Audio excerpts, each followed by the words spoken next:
कि मैं जीवन भर वीर सावरकर के खिलाफ एक शब्द नहीं बोलूंगा। जरा एक बार बुलवा लीजिए उनको।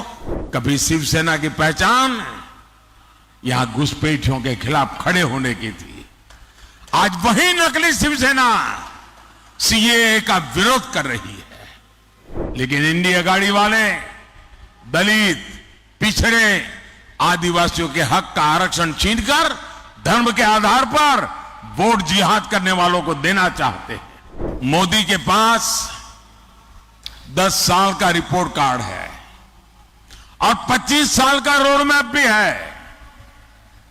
और दूसरी तरफ इंडी गठबंधन वालों के पास क्या है? जितने लोग उतनी बातें, जितने दल उतनी घोषणाएं और जितने दल उतने प्रधानमंत्री। कांग्रेस के माओवादी मैनिफेस्टो में जितनी घोषणाएं हैं, अगर उनका हिसाब लगाएं तो देश दिवालिया हो जाएगा। इनकी नजर हमारे मंदिरों के सोने पर है, इनकी नजर महिलाओं के मंगलसूत्र पर है। इन लोगों ने 50% इनहेरिटेंस टैक्स का आइडिया फ्लॉट किया है। यानी आप अपने बच्चों को अपनी विरासत नहीं दे पाएंगे। आपने कितनी मेहनत करके कितना ही कमाया हो, इकट्ठा किया हो, आधा ये सरकार छीन लेना चाहती है, आपको बच्चों को नहीं देने देगी। ये आपकी प्रॉपर्टी का एक्सरे करके अपने वोट बैंक को, जो वोट जिहाद करते हैं ना, उनको देने के लिए वो निर्णय कर चुके हैं। साथियों, ये इनके इरादे बड़े खतरनाक हैं।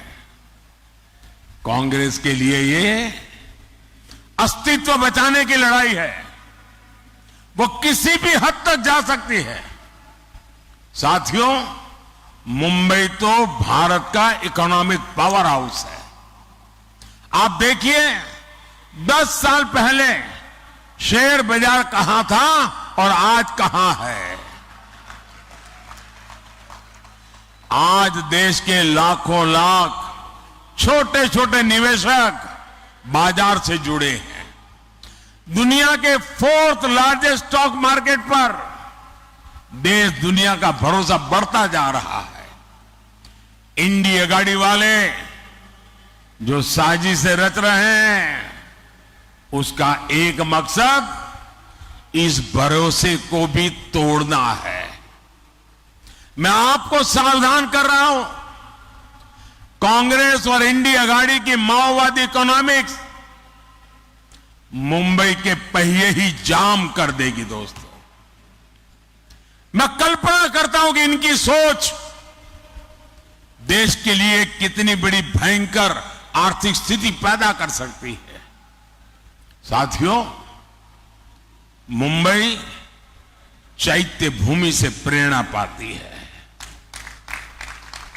ये भी हमारी सरकार है जिसने चैत्य भूमि सहित देश दुनिया में बाबा साहब के पंच तीर्थ विकसित किए हैं।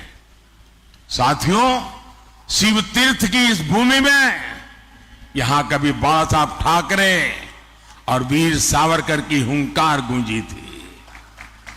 लेकिन आज विश्वासघाती अघाड़ी को देखकर उनकी आत्मा को कितना दुख होता होगा। ये नकली शिवसेना वाले, इन्होंने बाला साहब को धोखा दिया।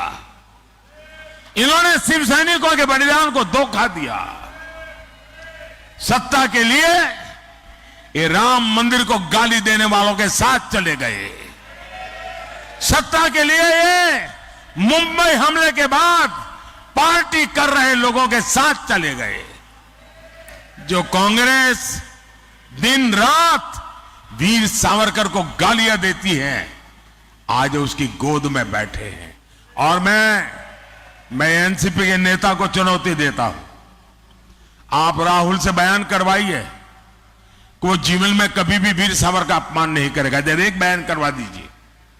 अभी उन्होंने चुनाव है इसलिए चुप करवाए, ताला मारा है उसको, लेकिन जरा बुलवा दीजिए एक बार कि मैं जीवन भर वीर सावरकर के खिलाफ एक शब्द नहीं बोलूंगा। जरा एक बार बुलवा दीजिए उनको। वो नहीं कर सकते क्योंकि उनको पता है चुनाव खत्म होते ही फिर से वीर सावरकर को गालियां देना शुरू करने वाले हैं। साथियों, महाराष्ट्र की मिट्टी के साथ धोखा करने वाले लोग, महाराष्ट्र के गौरव को ठेस पहुंचाने वाले लोग, साथियों, वो भी एक वक्त था कभी शिवसेना की पहचान यहां घुसपैठियों के खिलाफ खड़े होने की थी। आज वही नकली शिवसेना सीएए का विरोध कर रही है। इनको अब हिंदुओं, बौद्ध, जैन, सिख शरणार्थियों को नागरिकता देने पर भी आपत्ति है। हिंदुस्तान में ऐसा हृदय परिवर्तन किसी पार्टी का नहीं हुआ जैसा अभी की नकली शिवसेना का हुआ है।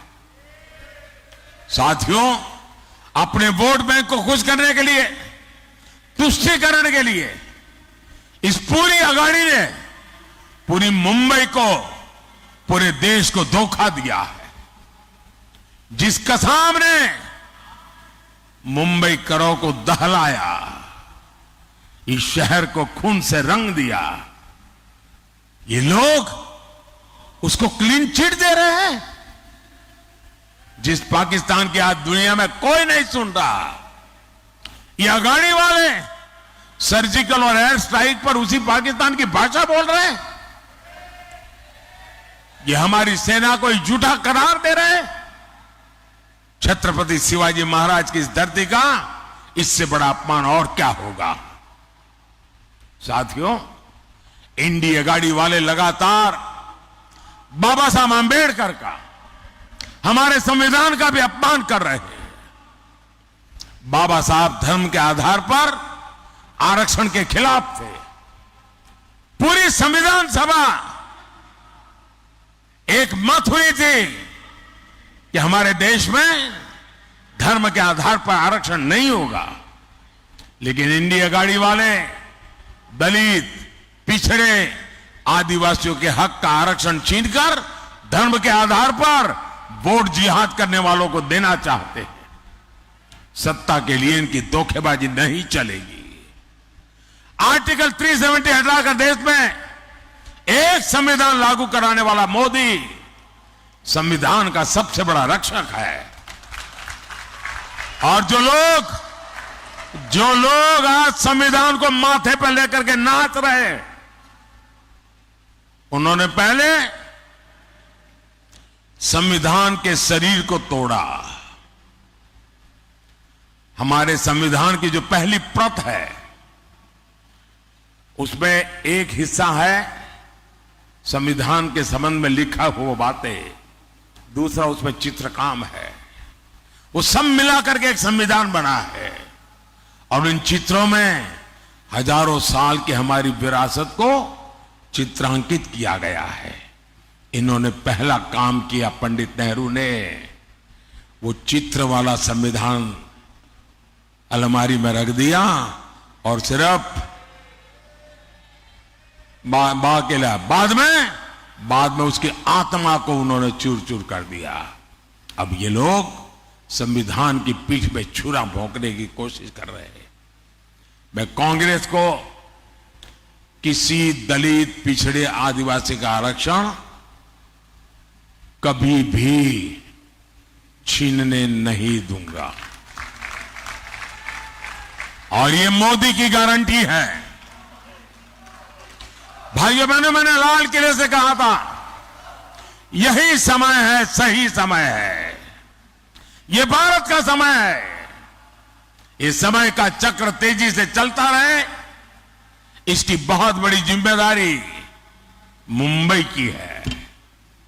हर मुंबई को मतदान करना है, सारे रिकॉर्ड तोड़ने हैं। भाजपा और शिवसेना के हमारे सारे उम्मीदवारों को विजयी बना करके दिल्ली भेजना है। हमारे एनसीपी के साथियों को, मैं नकली वालों की बात नहीं कर रहा, मुंबई नॉर्थ लोकसभा से श्रीमान पीयूष गोयल जी,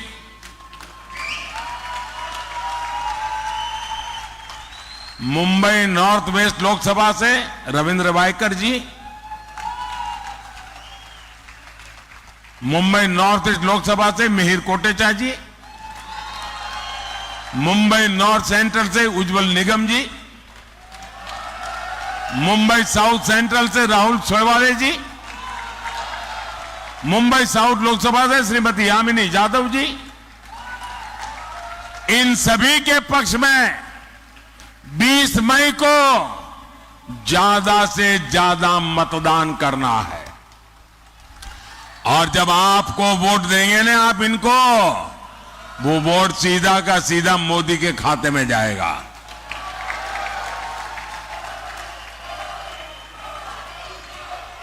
साथियों,